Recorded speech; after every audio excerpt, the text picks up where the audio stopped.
Hi, Donna Siriani here, Leadership Success Coach and founder of Success Compass Academy. And today I want to share a couple tips with you about how to promote your brand when you work remotely. And I've had this question from clients a lot. We talk about their personal brand, how they want to be seen, how they want to be known, what they want to be top of mind about them. Maybe they want to be seen as somebody who really manages change well, or somebody who solves complex problems, maybe a great coach, a leader who really can inspire other people, is a great mentor, whatever it is. But they'll often say, well, wait a minute, I work remotely, my boss and colleagues are in different offices, and so how do I promote myself? And I don't mean promote myself like, bragging, but how do I make sure I'm acting in alignment with my brand when nobody sees me? Sometimes people are working from home, right? And they have this question. So I want to share some tips with you. Now, first of all, this really became really obvious to me when I worked in Singapore, and it was a 12-hour time zone difference back to our headquarters in Boston and New York. And so that was an issue. How do I make sure people don't forget me, right? They don't forget that I'm here. So 3 different things that you can do. One is when you think about email, right? Especially if you're working in a different time zone, different part of the country, maybe working internationally. Think about your emails. How do you want to be seen by others in the emails that you send out?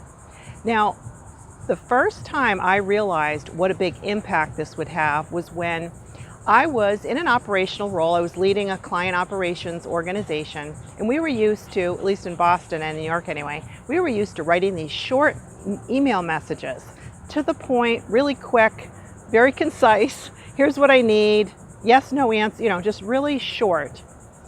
But I had several teams in Asia, but what I learned, I went to a panel discussion one day at our company about working internationally and some of the differences in communication styles. And what I learned from my Asian colleagues was that in Asia, as well as many other cultures, people are looking for some background, some niceties, hi Donna, how are you? How was your weekend? I need something for an upcoming meeting. Could you help me? But just more connection, right?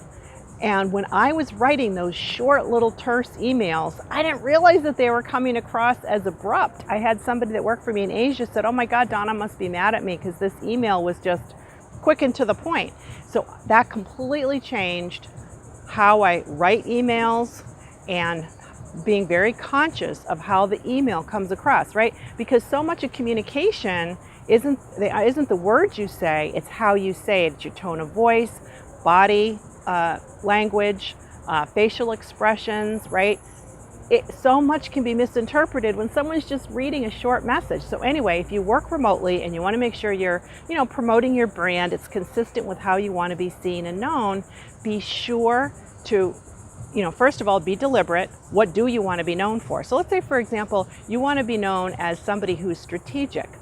All right, well, ask yourself when you send out your emails or respond to other people's emails, are you being strategic? Are you looking either high level, looking at the vision, tying things to goals, looking at alternatives?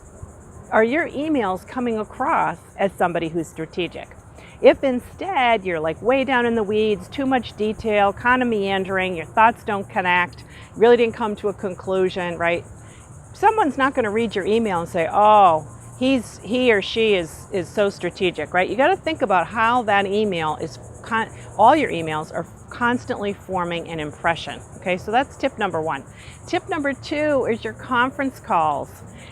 Whether it's just audio or video, be sure to get an agenda in advance, if you can, of what's going to be discussed on that call. And then think ahead of time, what do you most want to be known for, and how can you interject, contribute, and speak up on key points that reinforce how you want to be seen. So let's say, for example, you want to be seen as a change agent or somebody who really manages change well.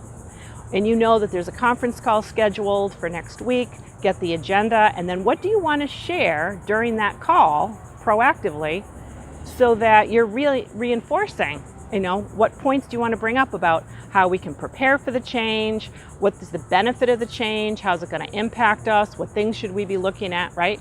Then people start to connect the dots between the things you're speaking about, because actions speak louder than words. Where are you putting your attention, right? Okay. Number 3 is in phone calls.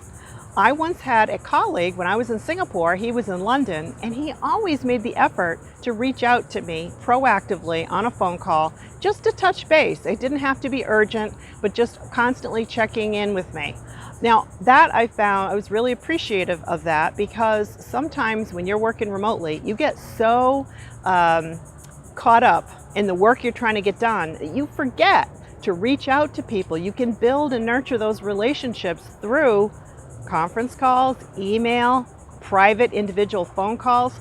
Schedule time, even if it's just 5-10 minutes, schedule time to speak with somebody that you're trying to build a relationship with. Again, in a corporate environment, those can just be short phone calls like, hey, I just want to touch base with you and see, if I can help you on this project, or whatever it is. It doesn't have to have a huge agenda attached to it. But there's a lot you can do to promote your brand. It starts with being clear on how you want to be seen, what you want to be known for, and then at the very least, think of those 3 things that you can do differently, but be consistent, okay?